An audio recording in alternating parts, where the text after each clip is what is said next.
The best coverage of the top stories in sports. The Sports Wrap with Jason Page starts now. Yes, it does, and great to have you with us on this Wednesday edition of the show. We'll be joined by Kurt Helin a little later on in the program. Talk some NBA. Preseason. LeBron James. Get into it with him. I watched the NBA on Peacock last night for the first time, Sam Yarnell. I actually turned, and it had the round ball rock, which was really cool. And Noah Eagle was on. Noah Eagle's like only a couple years older than you. I just want to let that sink in for a second. We have mutual friends. But I mean, he's literally just a few years older than you, and he's doing the NBA on Peacock. Trust me, I know. Do you sit there and go, where did it all go wrong? Yep. Yeah, that's exactly right. That's about right. I say the same thing, man. He's 20 years younger than me. But I was watching him and Jamal Crawford last night. It was pretty entertaining. Anyway, Kurt Helin will join us and talk with us. He was actually out in Stamford a couple of weeks ago at the NBC, Universal NBC Sports headquarters. He was telling me a funny story. I don't know if he'll share it on the air, but he was telling me a funny story about meeting Tracy McGrady and those guys, along with Maria Taylor. And they did the halftime show actually on the road last night from this preseason game. Anyway, all of that coming up a little later on. But Sam, I want to start things in baseball, and wow, Yoshinobu Yamamoto. Don't say Yamamoto. It's Yamamoto, as somebody corrected me last night on social media to tell me. And Sam, the Dodgers up 2-0. I mean, last night was as impressive a win as I have seen in this postseason from start to finish. It had everything. It had defense. Obviously, the pitching with Yamamoto. I'm just saying it that way because saying Yamamoto feels like a verbal typo. I'm just... There's nothing else to say. The Dodgers were everything you have described them to be in that game last night. That was peak Dodgers. It was truly special to watch. It was truly special. Yeah. And I think that there's a large faction of the baseball world that, before the season said, oh, the Dodgers are so bad for baseball. Oh, all they're doing is just paying all this absurd amount of money. No. What they're doing is something we've seen in baseball before, and we revere it in baseball as one of the great eras in baseball history, one of the great, 5-year stretches in baseball history. That is what you are seeing, the reincarnation of the Death Star Dodgers, as they've come to be known, or the reincarnation of the Murderers Row Yankees. Now, back in the 1920s, 30s, and 40s, people really learned to appreciate what they had. Why can't we do that 100 years later? It makes no sense to me. It is truly special, the group of players that have been established out at Chavez Ravine, and we are lucky that we get to sit back and watch them try to win their second World Series in a row, because they're going to. It's inevitable. They're the best team in baseball. They've been playing like it for the last month when it really, really mattered, and they knew they could load manage their way through the season because they knew their roster was this good. And it doesn't matter what stupid decisions their manager makes, because eventually talent overcomes that, and they've got more talent than we've seen in a long time, Jason. Can I tell you why people don't appreciate it, or why people aren't as quick to wax poetic as you just were? It's the money. It's the fact that people feel like they're spending their way to a World Series. That's the fact. I think when you throw the salary element into it, when you throw the team salary into it, I think that's what gets a lot of people, gets their dander up, is the fact that you're talking about a team that spends more every year than just about everybody else.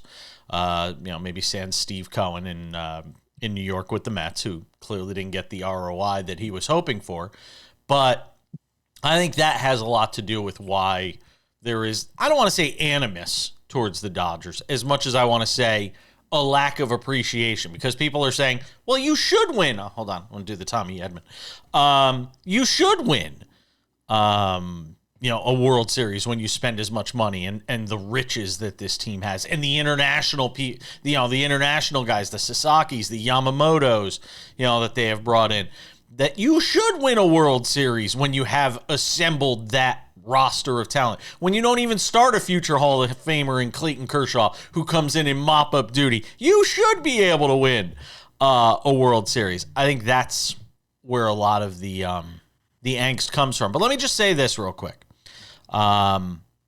Just a thought on the Brewers from this perspective last night.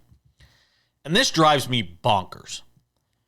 They were swinging so early in the counts last night. At the very least, you have to drive up Yamamoto's pitch count just to get into that Dodgers bullpen and see if Dave Roberts will screw it up and see if he'll get in somebody. Their strategy, and look, I get some of that might have been dictated by how good Yamamoto is. And great players will force teams to do things and behave in such a way and perform in such a way and change their strategy in such a way. But they were so overly aggressive last night. It reminded me of the Yankees against Savage when they basically went up in that game and swung at every first pitch, and he had no pitch count. Same thing against Gausman with the Yankees. It reminded me of that. I was saying, why aren't you trying to at least drive up his pitch count and get him out of the game, and maybe you can get to that Dodgers bullpen? And instead, it was the exact opposite, Sam. Yeah, it is very frustrating, but we'll say this, right? That's been the story with this Brewers team all year. This is a team that, let's be honest, they're powered by very good vibes. And they've got a great analytics department that churns over pitching staffs, but they were to an extent built for the regular season, and they had copious success during that regular season. I will say my favorite part of this entire Brewers year run has been maybe an undersung part of it, which is Pat Murphy and how awesome he is. Before every press conference and every new round of the playoffs, he has all of the reporters stand up and introduce themselves to him before they get started asking each other questions and so on and so forth. I just think it's really cool. I think Pat Murphy has quickly become one of my favorite managers in Major League Baseball. I agree. He is terrific, and he has been fantastic for that franchise, and I think he'll continue to be fantastic for that franchise. Good luck, Brewers fans, because what do you have coming next? Either Glasnow or Ohtani in Game 3? So this thing might be a sweep, and that just seemed unfathomable a few days ago. We're coming back.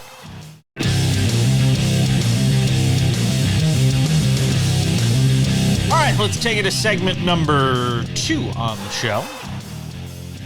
Kurt Helin of Pro Basketball Talk at NBCSports.com joins us in 10 minutes to preview the NBA season. Get into it with him on some of the top stories of the preseason. Also,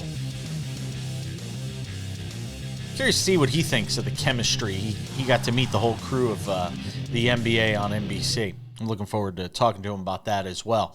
Lots to get to from around the NBA. All right, Sam Yarnell, is Jerry Jones delusional, or is he just looking at the landscape in a similar way to the way I am?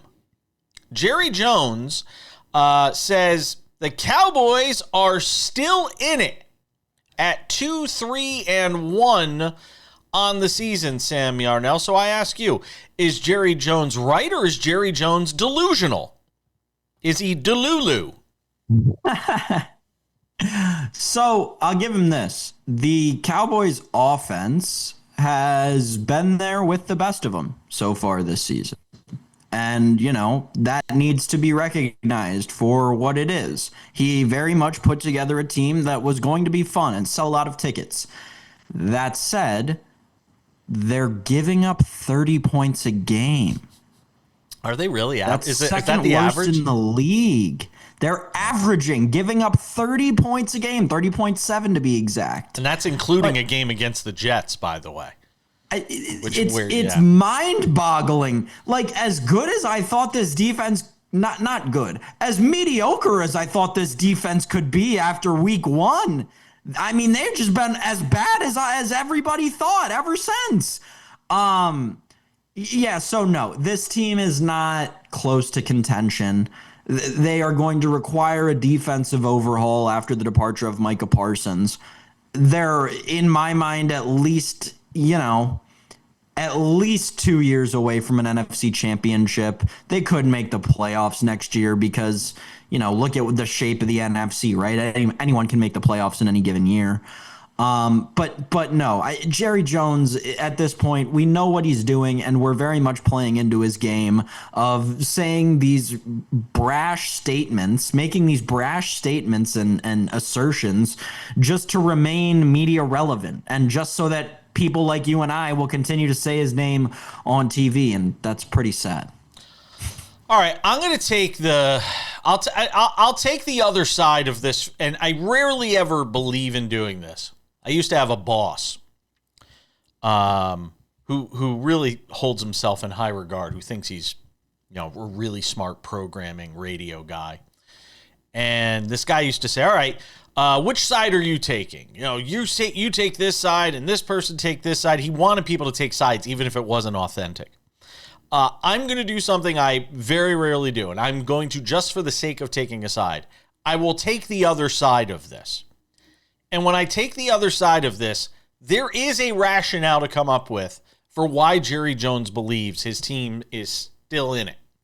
And that is a look at the NFC, which the Packers are 3-1, the Buccaneers are 5-1. Okay, fine. They're division leaders.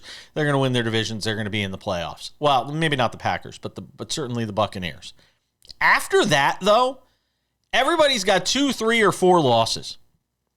And when you look around the landscape of the NFC, as I'm sitting here looking at it right now, with the Commanders at 3-3, the Eagles bumbling their way through the first 6 games of the season now at 4-2, having dropped 2 straight. The Lions and Vikings at 4-2 and 3-2 respectively, and the Bears at 3-2. You have a Panthers team that's 3-3, which, by the way, just beat the Cowboys. The Seahawks, Rams, Cardinals. When you just look at the goulash that is the NFL this year, and in particular, in this case, the NFC, I can see why Jerry Jones can find a path. I'll go to my news roots. On election night every 4 years, when you're running for president, you're looking for a path to the number of electoral votes you need. What's our path to win? The Cowboys still have a path to win. It's not a particularly easy path because they're 2-3-1. Don't discount how much that tie could play into all of this, because it could. It could also kill them in all of this. No, I agree. No, and that's what I'm saying. I look at it more as a bad thing than I do a good thing. But when you add it all up, I can see why Jerry, while it would be easy to call him delusional, given the fact that they are allowing 30 points a game on average, they've given up 184 points. There's only one team that's given up more, and that's the Ravens, which is just mind-blowing. And the Bengals have horrible defense. Yes, and the Bengals have given up 1 point less than them. I can understand why, though. Jerry can look at this and say, hey, if we make the right move at the deadline, we get somebody that could stop the run, maybe. I can see why he's at least finding a path. But that's... If he tries to do that, and I have this problem with so many sports organizations. If he tries to do that, that is textbook organizational malpractice. You just immediately traded away the one good thing about your entire defense. You traded it away for all these magic beans, and now all of a sudden you're going to be like, actually, I'm going to turn those magic beans into a great player on my defense, a stalwart player. Well, Jerry, you just had one of those and traded it away. So it makes absolutely no sense why you would do that. Because now, Jerry Jones, you're gonna have to pay $1.10 on every dollar for every defensive player you're trading for, because the entire league sees you coming a million miles away. Gosh, it makes no sense. I feel so bad for Cowboys fans. Yes, I agree. I'll tell you why I don't feel bad for Cowboys fans, by the way, though. They pay the freight. They pay the freight. They continue to sell out Jerry World every game. It's true. You know, I say this all the time. Fans, you speak with your wallet. If people stop showing up, I got news for you. Something would change inevitably. I could give you countless examples. When fans stop showing up, when they stop buying the merch, when they stop paying for the parking, when they stop buying the concessions because they're not there, inevitably things will change. That's not, look, the Knicks were the prime example of that. James Dolan was involved in everything in that franchise. And the Knicks were bad for a decade and a half as a result. When did things get better for the Knicks? When James Dolan pulled back. I don't know if he was responsible for Tom Thibodeau getting fired, Mike Brown getting hired, but that's another subject entirely. Hey, which takes us to the NBA. Kurt Helin will be by to talk about it next.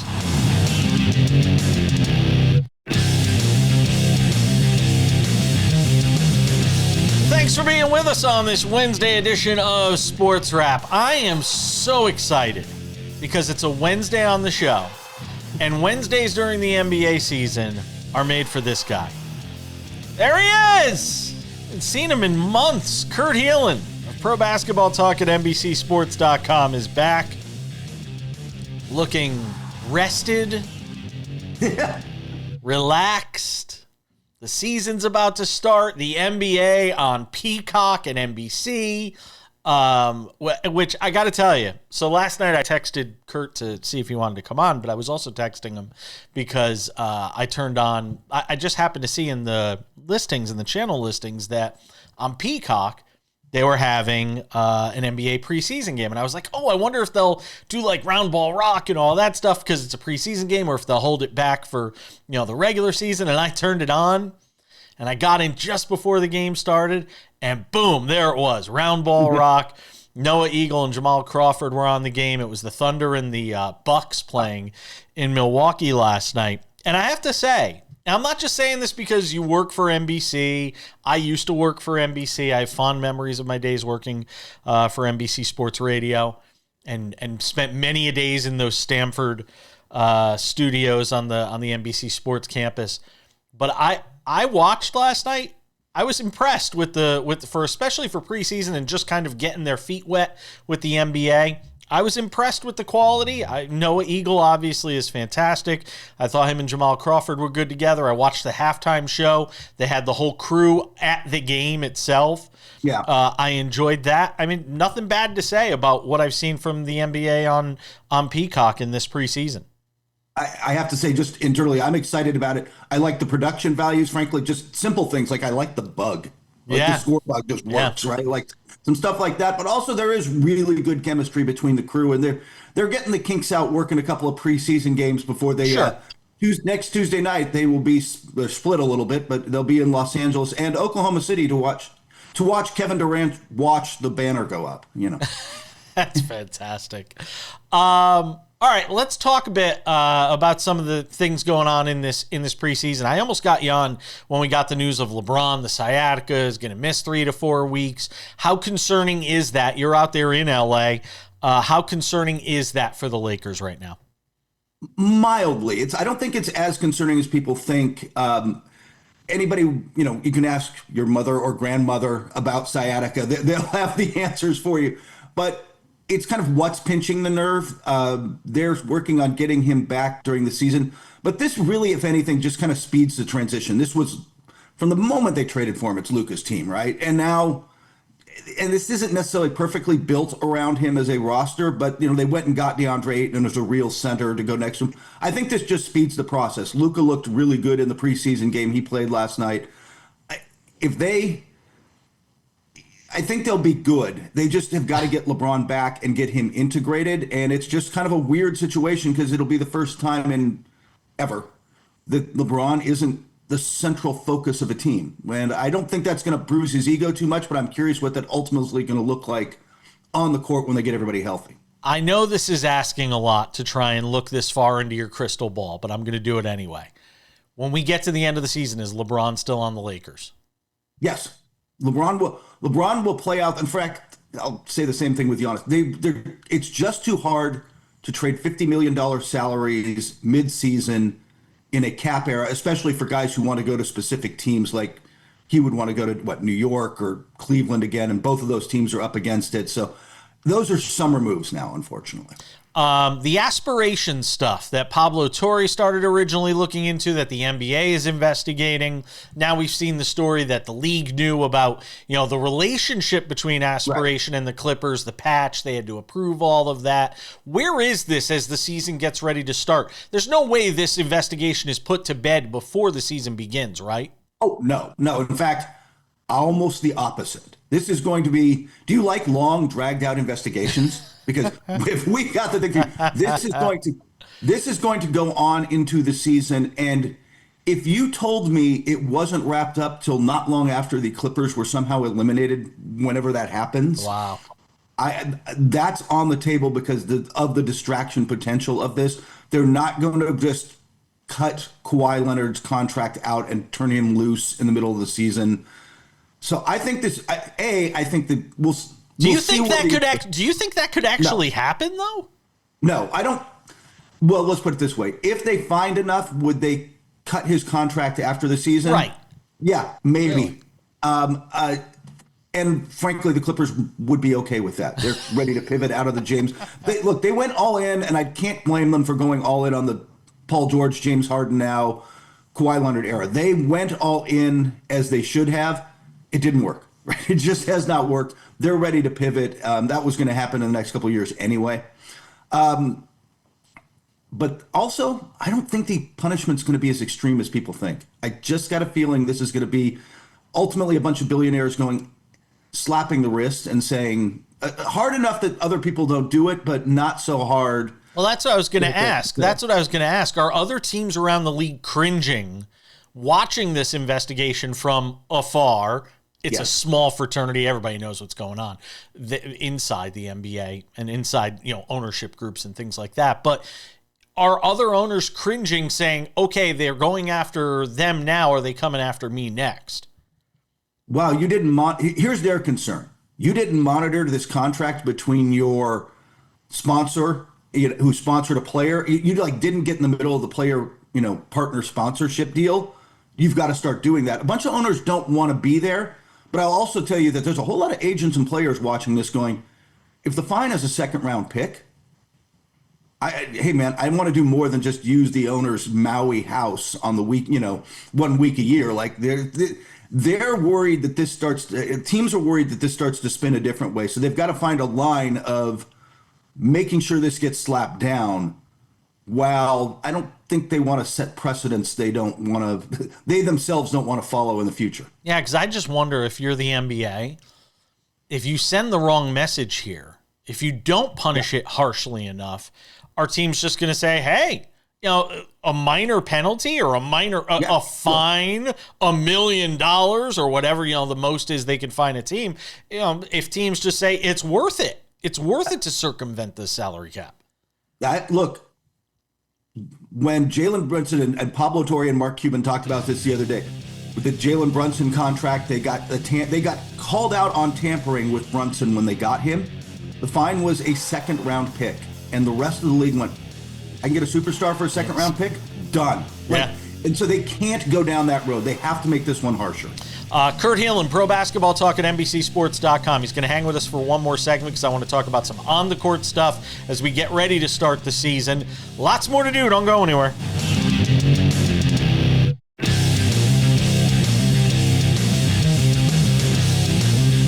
Thursday edition of Sports Wrap continues, and so does the conversation with the great Kurt Helin of Pro Basketball Talk at NBCSports.com.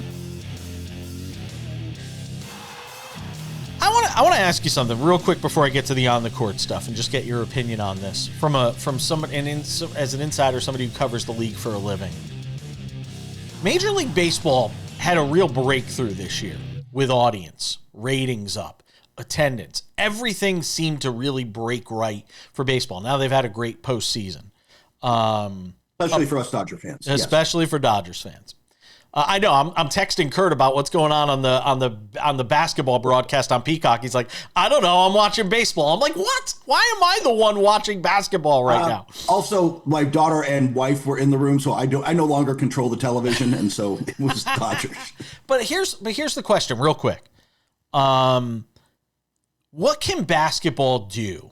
What leads to basketball having that leap in the regular season? Baseball did rule changes, the pitch clock, you can only throw over so many times, mound visits, all those things. And now they're going to add in, ABS, ball strikes, automated ball strikes, the challenge system. Is there something the NBA could do or should do beyond, hey, now we're on Peacock, now we're on Prime and ESPN, and Inside the NBA is on ESPN? Is there something that's going to drive this thing and drive this bus in a direction that leads to greater viewership and interest, especially during the regular season? I'm not sure that there's a baseball style pitch clocky thing that instantly everybody's like, yeah, this really helps the product that's out there. I mean, less replays or whatever. You can tweak the rules, but I don't think that there's an obvious rule change in terms of, hey, more 3-pointers or less 3-pointers, more physicality, which they've started to allow, helps with that. But I think ultimately it's star driven. They have got to find a way to make Anthony Edwards and Victor Wembanyama and Cooper Flagg and whomever else you want to pick become Curry, LeBron, Durant. They've got to find the next Curry, LeBron, Durant. And I don't know that the league has done and its partners, at least to this point, have not done as good a job as they need to of promoting the young talent. Interesting. I wonder how much the Spurs are actually on nationally this year. A fair amount. But I will tell you, I'm stealing something from Kirk Goldsberry here, but Oklahoma City's sort of the new Spurs. They're really good. They play great defense. Everybody knows this. They're kind of boring. Yeah, I agree. They're kind of boring off the court. They're kind of boring on the court. Now, he was Shea's in GQ this month and all that, but I mean, they're giving us the Warriors. The Warriors are on 40 times in prime time this year, and sort of they're going to be a 500 basketball team potentially. It's kind of crazy unless everything breaks right. All right, before I let you go, in the final few minutes of this conversation, what has impressed you the most, or who has impressed you the most in the preseason? If it's possible to even impress us in the preseason, considering it's preseason and guys are just playing a little bit here and there. It's seeing some guys and who's on and off the court. Cooper Flagg has looked great. He has looked fantastic. Luka Doncic had his first outing last night. He looked good. Some of the guys, frankly, coming out of Eurobasket, because they're just kind of in game mentality, have looked really good. Flagg, though, has looked good. On the flip side, in Philly, no Joel Embiid, no Paul George, Jared McCain now out with a thumb. I keep moving them down my power rankings, is all I'm saying.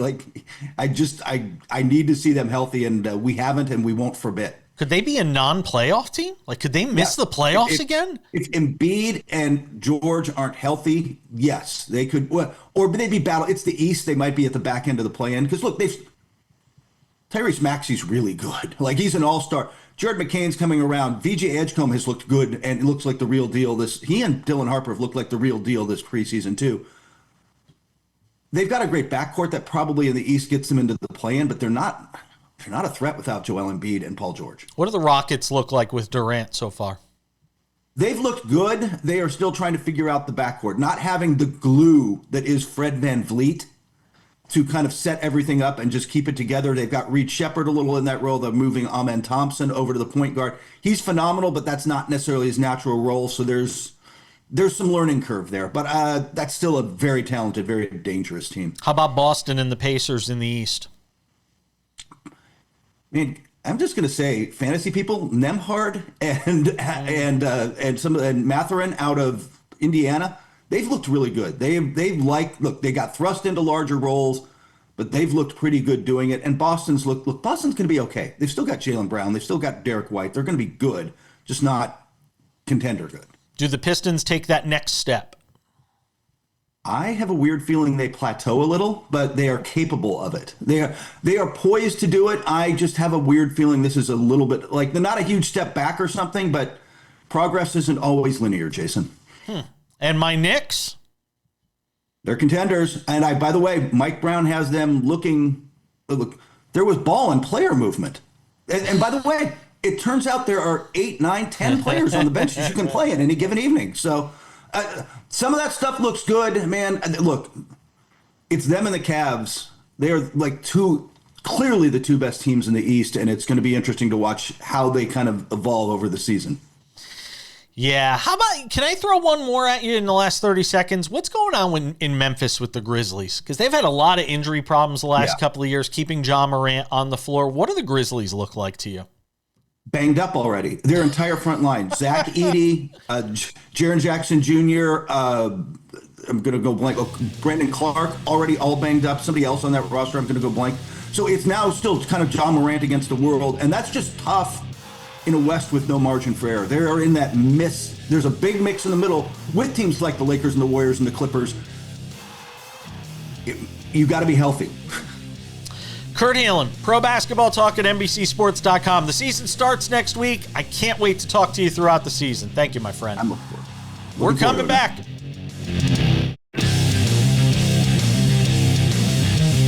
We wrap it up with some odds and ends 10 minutes from now. But first, some college basketball news, talk, conversation. Sam Yarnell, John Calipari made news yesterday for something he said. It might have been as delusional as what Jerry Jones said. Might even be more delusional than what Jerry Jones said that we had discussed earlier in the show. What am I talking about? Well, John Calipari came out yesterday during some sort of press gathering. The 66-year-old head coach at Arkansas says he's not ready to hang it up just yet, the way Bruce Pearl kind of surprised people and left his gig. The quote from Calipari, I want to read it to you. He said, "I want to help 25 to 30 more families during SEC Media Day. The only way you do that is to be transformational as a coach. If you're not, you're transactional. If I become transactional, I'm going to pay you this to do this and that, then I won't do this anymore. I don't need to. That's why if someone puts their name in the portal, I say, you're not coming back because it's not going to be transactional." As much as I asked whether or not Jerry Jones is being delusional or honest with himself in talking about whether the Cowboys are, quote, still in it, is John Calipari naive, ignorant? Is he Dabo Swinney and just unwilling to sort of, get in touch with what the times are in college sports? Because it doesn't seem realistic to me to operate a program the way he wants to in this era of college sports.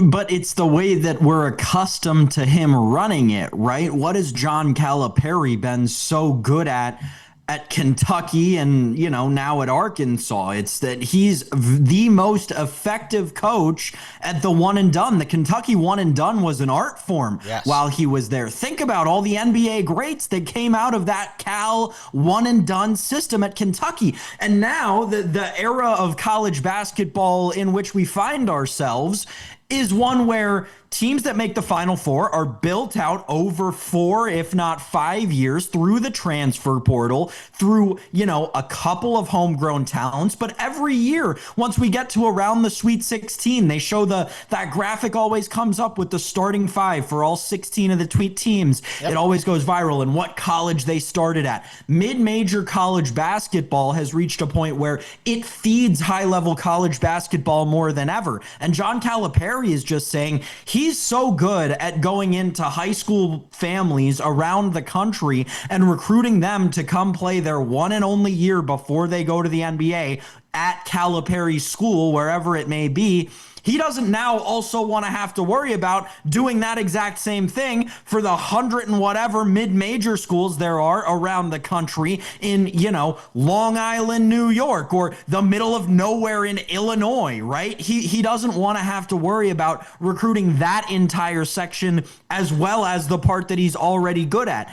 So, I think he's just saying Calipari's style of recruiting in college basketball is leaving, and he's threatening to leave with it. There's another advantage to Calipari's mentality versus a Dabo or Nick Saban, who I think left the game largely because he saw what was coming down the pike, because Nick Saban could still coach. And I think it's this. Basketball rosters are much smaller than football rosters. It's a lot easier to manage a basketball roster, the egos, the personalities, the transactional nature of it, than it is on a roster of a football team with 70 guys on it in the collegiate ranks. It's a lot easier to manage that if you're Calipari and sort of put your foot down with basketball than it is with football. And I'll extend it further by saying this. He doesn't have to worry as much about the ins and outs, because of, like you said, the one and done aspect of it. He doesn't have to worry about it as much. He has to worry about it on the front end a lot more than the back end. Getting the guys to come in, there might be a more transactional nature to it on the front end. He doesn't have to worry about it as much on the back end because the only time the guys are leaving is when it's to go into the NBA. Go ahead. Well, the point you made at the end is what I agree with the most, right? It's the professional draft structure of the two different sports, and I think that affects. Well, I think it affects a lot of things. I also think it affects, why you're seeing these college coaches that are old and not old, but that are tenured within the sport, not necessarily being as eager to leave as you are seeing a Nick Saban, a Dabo Swinney, these guys who have been around, who are, pillars of college football. You don't see that in college basketball because the one and done, I'm only going to know this really great player for a year concept is not as new to basketball as it is to football, right? Nick Saban isn't used to having a 5-star recruit sit on the bench for a year and him being able to transfer to Northwest Arkansas State where he'll be a standout and lead them to their first bowl game ever, right? So I don't know. I think the transactional nature of basketball, ironically, affected this statement from Calipari. Real quick. On the college basketball, the preseason top 25 for the men's and women's side have been released. UConn is number 1 in the women's side, number 4 on the men's side before the season even begins. Purdue is number 1. By the way, Arkansas ranked 14th in the preseason poll. Calipari's former team at Kentucky, they are 9th in the preseason poll.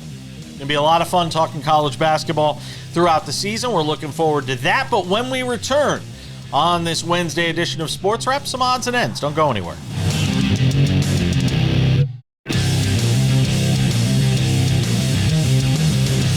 All right, just about time to put the wraps on this baby for a Wednesday. But before we go, a couple of reminders. If you have not done so yet, make sure to subscribe to the Sports Wrap with Jason Page podcast. It's available on all your favorite podcasting platforms. Spotify, Apple Podcasts, YouTube Podcasts, iHeartRadio, TuneIn, Odyssey, Amazon. Anywhere you get a podcast, you can listen to this show. Crystal clear audio, Monday through Friday, commercial free. It's 45 minutes. It's great while driving to work, on the treadmill, while you're in the shower, laying in bed, whatever it may be. We appreciate you listening to the show. You can also watch this show on 270 affiliates around the U.S. and Canada. Hello to our friends in Canada. Good luck to the Blue Jays tonight against the Mariners in Seattle in Game 3 of that series. You can also watch this show on the Sports Wrap with Jason Page YouTube channel. It is all the rage. It is blowing up. We've got great content there. The show available commercial-free Monday through Friday. And if you can't watch it on TV or you don't have time to watch it on TV, it's there real early, and you can check it out every day. Also, Sports Wrap Shorts. We are working really hard to bring you guys great content outside of the show, and that's what SportsWrap Shorts does. When games are on at night, we're going to have them covered. The top games in sports, the games that are on in primetime on television, we're going to be covering those with SportsWrap Shorts. Lots of people are watching them. We hope you do too. Make sure to subscribe to our Sports Wrap with Jason Page YouTube channel. Without any further delay, ladies and gentlemen, on this Wednesday, time for some odds and ends. Odds and ends, Sam Yarnell. Is it the end for the New York Rangers before the season even starts?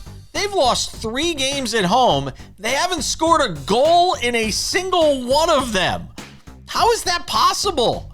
How does a team not score a single goal in the first 3 home games? The Rangers have done it, making history. First team in NHL history to get shut out in each of its first 3 home games. I don't know whether to laugh or cry, Mika Zibanejad said. See, I was doing that phonetically. I don't know what to say. I mean, I'm a Rangers fan by default because the Whalers left Hartford, so the Rangers were my next geographically closest team.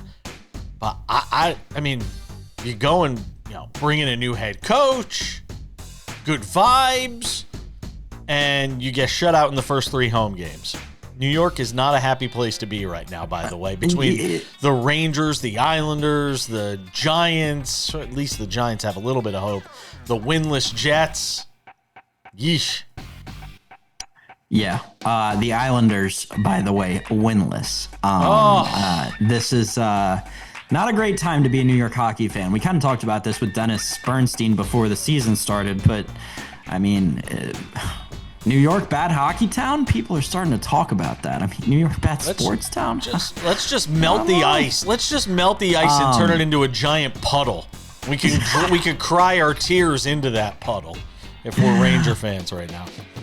Listen, am I concerned about the New York Rangers? I don't know. You haven't scored a goal in the first 3 games at home. I mean, they've won 2 games on the road. Yeah. Don't worry. They're 2-3, or they're 2-3-1. But regardless, again, this is a team that in the offseason watched, or I guess last season watched their captain tell them that he was leaving and then traded their best player. It's not exactly all roses and sunshine at Madison Square Garden for the hockey team right now. And oh, by the way, for the basketball team, Pablo Torre online too. He's investigating that Jalen Brunson deal just as soon as he finishes the Kawhi Leonard one. But listen, dark times are ahead in New York for New York sports. I tried to tell you this in the middle of baseball season. I guess the message didn't get through to a lot of New York sports fans. Things are not going to go well for the next couple of years. By the way, the Rangers, 180-minute drought, second longest to start a season at home, only behind the now defunct Pittsburgh Pirates. No, not those Pirates. In 1928, they went 187 minutes and 19 seconds without a goal at Duquesne Gardens. Did they even have goalies in 1928? They didn't have masks. How did that happen? They probably didn't have masks. Hib Milks broke the drought with a goal. The Pirates' streak was longer than the Rangers because of overtime. So there you go. That was back when they had overtime, I guess. Now they have like ties and stuff like that. So, okay. There you go. I guess. I'd put that out there. I almost had Dennis Bernstein come on the show today to talk about this. There's a lot going on in the hockey world. The Rangers are not one of the bright spots right now. It's just too early in the season to talk hockey. The season is so long. And it's one of those sports. I hate to say this. I'm not trying to knock hockey. I don't want anybody. Don't start sending me hate mail. It's just get into the playoffs, and as we know, you've got a shot to make a deep run or win a Stanley Cup. So it's hard for me to get riled up. Aside from when the Rangers don't score a goal at home for the first 3 home games, it's hard for me to get incredibly riled up about hockey on October 15th. I just can't. I think to your point, in a maybe more fragile way towards hockey, is hockey has a lot of baseball in it in terms of marketing its stars. I thought, like, we talked about the McDavid deal on this show, but I feel like the McDavid deal and the gravity of it didn't get as much press as it probably should have. Yep. I don't know. There are a lot of great storylines in hockey. The unfortunate thing is you really got to dig for them. It's going to do it for us on the show today. Thanks to Kurt Helin for stopping by. Thanks to you, Sam Yar. Now, thanks to all of you for watching. We're back on Thursday. David Ardsma will be here. Looking forward to that. We'll see you then.